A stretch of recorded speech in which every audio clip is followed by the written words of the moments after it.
சாதத்தை இப்படி சாப்பிட்டால்தான் ஒரு நோய்களும் வராது. தினமும் அரிசி சாதம் சாப்பிடுவதால் அதிக அளவில் சர்க்கரை நோய் வருவதாக பலரும் சொல்கிறார்கள். ஆனால் அது தவறு. நாம் எப்படி சாப்பிடுகிறோம் என்பதுதான் முக்கியம். இன்று குக்கரில் வேக வைத்த சாதத்தை பலரும் சாப்பிடுகிறார்கள். கஞ்சியை வடிக்காமல் சாதம் சாப்பிடுவதால் தான் நீரிழிவு ஏற்படுகிறது. சாதம் வடித்த கஞ்சி சூடாக இருக்கும்போது சிறிது உப்பை போட்டு பருகினால் கண் எரிச்சல், பித்தம் ஆகியவை சரியாகும்.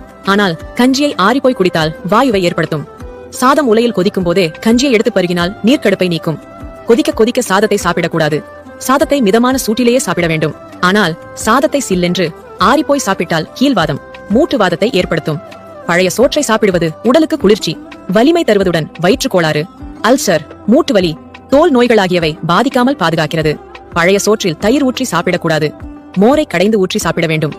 பச்சரிசி சோற்றில் பால் சேர்த்து சாப்பிட வாதம், பித்தம் நீங்கும். மோர் சாதம் செரிமான கோளாறுகளை நீக்கி வாதம், பித்தத்தை தணிக்கிறது.